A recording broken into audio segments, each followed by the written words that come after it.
Tienes que pararlo primero el motor de aquí y luego poner la multiválvula en posición de lavado y abrir la válvula del desagüe.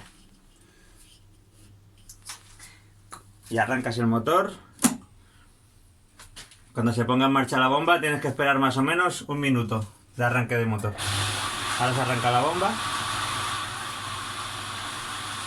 Aquí hay un pequeño visorcito al lado de la multiválvula. Ahí detrás. Ahí se ve cómo sale el agua, si sale más sucia y más limpia. ¿Ves que ahora sale más marrón? ¿Dónde la ves tú? Ese visor de ahí. A este de aquí, Sí, pero se ve amarillo. ese es el visor de lavado. Ahí cuando el agua del lavado sale sucia, se pone ese marrón. Y cuando va quedándose más transparente es que entonces el filtro ya está limpio. ¿Ves que se va aclarando poco a poco? Parece que sí. Vale, y después ya... Cuando ya llevas 1 minuto de arranque de motor, vuelves a parar la depuradora y pones en la multiválvula enjuague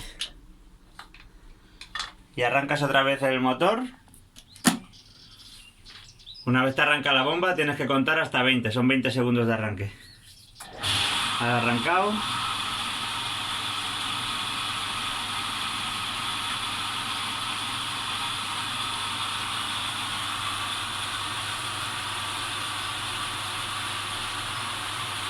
¿Hay más proceso todavía? No. Ya está. Han pasado 20 segundos, volvemos a parar el motor y en la multiválvula ponemos ya filtración y la válvula del desagüe la cerramos. Y ya volvemos a poner en marcha el motor. Ya está. Bien, muchas gracias.